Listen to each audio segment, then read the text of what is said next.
ನಮಸ್ಕಾರ ಸ್ನೇಹಿತರೆ, ಭಾರತವನ್ನು ಕಂಡ್ರೆ ಉರಿದು ಬೀಳುವ ಪಾಕ್ ಈಗ ಮೈ ತುಂಬ ಮೆಣಸಿನಕಾಯಿಯನ್ನ ಇಟ್ಕೊಂಡ ಹಾಗೆ ಆಡ್ತಿದೆ. ಕ್ರಿಕೆಟ್ನಲ್ಲಿ ಉರಿಸಿ ಕೈಬಿಟ್ಟಿರುವ ಭಾರತ ಪಾಕ್ ಕೈಯಲ್ಲಿ ಏನೂ ಆಗಲ್ಲ ಅನ್ನೋದನ್ನ ಜಗತ್ತಿಗೆ ಹೇಳಿದೆ. ಗಡಿ ವಿಚಾರದಲ್ಲಿ, ಯುದ್ಧದ ವಿಚಾರದಲ್ಲಿ, ರಾಜತಾಂತ್ರಿಕತೆ ವಿಚಾರದಲ್ಲಿ, ಕ್ರಿಕೆಟ್ ವಿಚಾರದಲ್ಲಿ ಭಾರತದ ವಿರುದ್ಧ ಸೋತು ಸುಣ್ಣವಾಗಿರುವ ಪಾಕ್ ಬುಡಕ್ಕೆ ಈಗ ಮತ್ತೊಂದು ಬೆಂಕಿ ಬಿದ್ದಂತೆ ಆಗಿದೆ. ಅದಕ್ಕೆ ಕಾರಣ ಅಫ್ಘಾನ್. ಹೌದು, ಈಗ ಭಾರತ ಮತ್ತು ತಾಲಿಬಾನ್ ಸಂಬಂಧ ಗಟ್ಟಿಯಾಗ್ತಾ ಇದ್ದು ಪಾಪಿ ಪಾಕ್ಗೆ ಏನ್ ಮಾಡೋದು ಅಂತಲೂ ಕೂಡ ಗೊತ್ತಾಗ್ತಾ ಇಲ್ಲ. ತಾಲಿಬಾನ್ ವಿದೇಶಾಂಗ ಸಚಿವ ಭಾರತಕ್ಕೆ ಬಂದಿದ್ದು ಎರಡೂ ದೇಶದ ಸಂಬಂಧ ಗಟ್ಟಿಯಾಗ್ತಾ ಇದೆ. ಇದು ಪಾಕ್ ಮಂಡೆ ಬಿಸಿಗೆ ಕಾರಣವಾಗಿದೆ.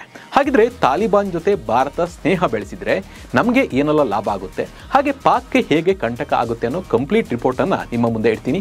ನಾನು ನಿಮ್ಮ ಶಿವರಾಜ್ ಬಾಣಂಕಿ. ನೀವು ಸುದ್ದಿಯಾನದ ಸಬ್ಸ್ಕ್ರೈಬರ್ ಆಗೋದನ್ನ ಮರಿಬೇಡಿ. ಪಾಕಿಸ್ತಾನಕ್ಕೆ ಅತಿ ದೊಡ್ಡ ಶತ್ರು ದೇಶ ಅಂದ್ರೆ ಅದು ಭಾರತ, ಎರಡನೇ ಶತ್ರು ದೇಶ ಅಂದ್ರೆ ಅದು ಅಫ್ಘಾನ್. ಈಗ ಭಾರತ ಮತ್ತು ಅಫ್ಘಾನ್ ಸ್ನೇಹ ಗಟ್ಟಿಯಾಗ್ತಾ ಇದ್ದು ಪಾಕ್ಗೆ ಚಳಿ ಜ್ವರ ಬರೋಕೆ ಶುರುವಾಗಿದೆ. ಅಕ್ಕಪಕ್ಕ ಶತ್ರುಗಳ ಮಧ್ಯೆ ಬಿಕಾರಿ ದೇಶವಾಗಿರುವ ಪಾಕ್ ವಿಲವಿಲ ಒದ್ದಾಡುವಂತೆ ಆಗಿದೆ. ಅಂದಹಾಗೆ ಅಫ್ಘಾನಿಸ್ತಾನದ ತಾಲಿಬಾನ್ ಸರ್ಕಾರದ ವಿದೇಶಾಂಗ ಸಚಿವ ಅಮೀರ್ ಖಾನ್ ಮುತ್ತಕ್ಕಿ ಇದೇ ಗುರುವಾರ ಭಾರತಕ್ಕೆ ಬಂದಿದ್ದಾರೆ. ಭಾರತದ ವಿದೇಶಾಂಗ ಸಚಿವ ಎಸ್ ಜೈಶಂಕರ್ ಅವರ ಆಹ್ವಾನದ ಮೇರೆಗೆ ಇವರು ಬಂದಿದ್ದಾರೆ. ಇವರು ಅಕ್ಟೋಬರ್ 16ರ ತನಕ ಇಲ್ಲಿ ಭಾರತದಲ್ಲೇ ಇರ್ತಾರೆ. ಇನ್ನು 2021ರ ನಂತರ ತಾಲಿಬಾನ್ನಿಂದ ಭಾರತದತ್ತ ನಡೆದ ಅತ್ಯಂತ ಉನ್ನತ ಮಟ್ಟದ ಭೇಟಿ ಅಂತ ಹೇಳಿ ಇದನ್ನು ಪರಿಗಣಿಸಲಾಗಿದೆ. ಎರಡೂ ದೇಶದ ಜೊತೆಗಿನ ಸಂಬಂಧ, ವ್ಯಾಪಾರ, ಆರೋಗ್ಯ ಸೇವೆ ಹಾಗೂ ಭದ್ರತಾ ಸಹಕಾರ ಕುರಿತಂತೆ ಸಾಕಷ್ಟು ಚರ್ಚೆಗಳು ನಡೆಯಲಿವೆ. ಇನ್ನು ಭಾರತ ತಾಲಿಬಾನ್ ಸರ್ಕಾರವನ್ನ ಇನ್ನೂ ಅಧಿಕೃತವಾಗಿ ಗುರುತಿಸಿಲ್ಲ. ಆದರೆ ತಾಲಿಬಾನ್ ಆಡಳಿತದೊಂದಿಗೆ ನೇರವಾಗಿ ಮಾತುಕತೆ ನಡೆಸುವುದರಿಂದ ಭಾರತ ತನ್ನ ಪ್ರಭಾವವನ್ನು ಕಾಬೂಲ್ನಲ್ಲಿ ಪುನಃ ಸ್ಥಾಪಿಸಲು ಪ್ರಯತ್ನ ಮಾಡ್ತಾ ಇದೆ. ಪ್ರಸ್ತುತ ಭಾರತವು ಅಫ್ಘಾನಿಸ್ತಾನದಲ್ಲಿ ಮಾನವೀಯ ನೆರವನ್ನು ನೀಡುವಲ್ಲಿ ಪ್ರಮುಖ ಪಾತ್ರವನ್ನು ವಹಿಸಿದೆ. ಆಹಾರ, ಔಷಧಿ ಹಾಗೂ ಮೂಲಸೌಕರ್ಯ ಅಭಿವೃದ್ಧಿಯ ಮೂಲಕ ಭಾರತ ಅಲ್ಲಿ ವಿಶ್ವಾಸಾರ್ಹ ರಾಷ್ಟ್ರವಾಗಿ ಉಳಿದಿದೆ. ಮತ್ತೊಂದೆಡೆ ರಷ್ಯಾ ದೇಶವು ಈಗಾಗಲೇ ತಾಲಿಬಾನ್ ಅನ್ನು ಅಧಿಕೃತವಾಗಿ ಗುರುತಿಸಿದೆ. ಆದರೆ ಭಾರತ ಈ ವಿಚಾರದಲ್ಲಿ ಎಚ್ಚರಿಕೆ ಹೆಜ್ಜೆಯನ್ನು ಇಡ್ತಾ ಇದೆ. ಇನ್ನು ಭಾರತಕ್ಕೆ ಪ್ರಮುಖ ಕಾಳಜಿ ಅಂದರೆ ಭಯೋತ್ಪಾದನೆ ಗುಂಪುಗಳು ಅಫ್ಘಾನ್ ಭೂಮಿಯನ್ನು ಭಾರತ ವಿರೋಧಿ ಚಟುವಟಿಕೆಗಳಿಗೆ ಬಳಸಬಾರದು ಅನ್ನುವುದು. ತಾಲಿಬಾನ್ ಈ ವಿಷಯದಲ್ಲಿ ಸ್ಪಷ್ಟ ನಿಲುವನ್ನು ತಾಳಿದ್ದು ಭಾರತದಲ್ಲಿ ನಡೆದ ಭಯೋತ್ಪಾದಕ ದಾಳಿಯನ್ನು ಖಂಡಿಸಿದೆ. ಪಾಕ್ ವಿರುದ್ಧ ಕೂಡ ಅಫ್ಘಾನ್ ರೊಚ್ಚಿಗೆದಿದೆ.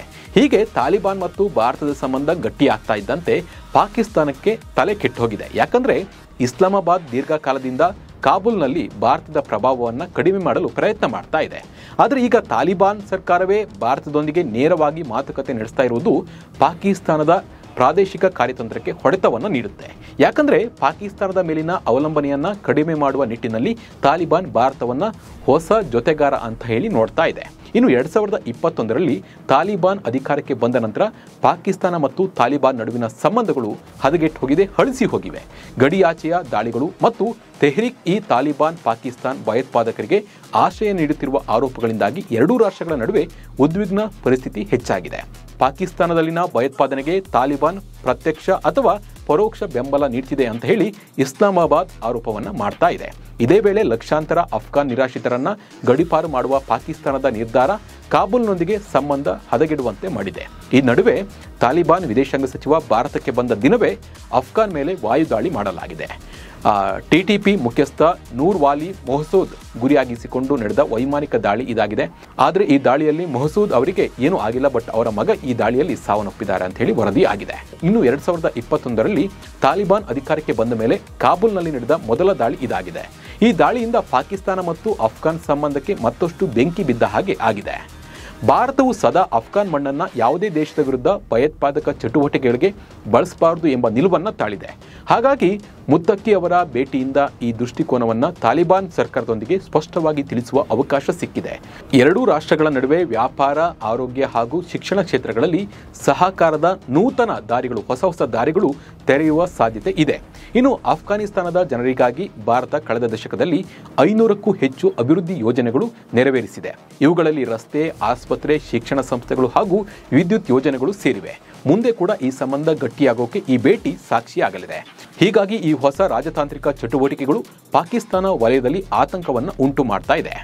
ಇತ್ತೀಚೆಗೆ ಮುತ್ತಕ್ಕಿ ಅವರ ಪ್ರಯಾಣ ನಿಷೇಧವನ್ನು ತಾತ್ಕಾಲಿಕವಾಗಿ ತೆಗೆದುಹಾಕಿದ್ದು ಭಾರತಕ್ಕೆ ಭೇಟಿ ನೀಡೋಕೆ ಸಾಧ್ಯವಾಗಿದೆ. ಪಾಕಿಸ್ತಾನವು ಇದನ್ನು ತಡೆಯೋಕೆ ಸಾಕಷ್ಟು ಪ್ರಯತ್ನವನ್ನು ಮಾಡಿತು. ಆದರೆ ವಿಶ್ವಸಂಸ್ಥೆಯ ಅನುಮೋದನೆ ನೀಡಿದ್ರಿಂದ ಪಾಕಿಸ್ತಾನಕ್ಕೆ ಒಂದು ರೀತಿಯ ಹಿನ್ನಡೆ ಆಗಿದೆ ಅಂತಾನೆ ಹೇಳ್ಬೋದು. ತಾಲಿಬಾನ್ ವಿದೇಶಾಂಗ ಸಚಿವರ ಭೇಟಿ ಭಾರತ ಮತ್ತು ತಾಲಿಬಾನ್ ನಡುವಿನ ಸಂಬಂಧಗಳನ್ನು ಹೊಸ ಹಾದಿಗೆ ಕೊಂಡೊಯ್ತಾ ಇದ್ರೆ ಅತ್ತ ಪಾಕಿಸ್ತಾನ ಮಾತ್ರ ಈ ಹೊಸ ಆಟ ನೋಡಿ ತಲೆ ಕೆಡಿಸಿಕೊಂಡಿದ್ದು ಮಾತ್ರ ಸುಳ್ಳಲ್ಲ. ಈ ಬಗ್ಗೆ ನಿಮ್ಮ ಅನಿಸಿಕೆ ಮತ್ತು ಅಭಿಪ್ರಾಯವನ್ನು ಕಮೆಂಟ್ ಮೂಲಕ ತಿಳಿಸಿ. ನಮಸ್ಕಾರ.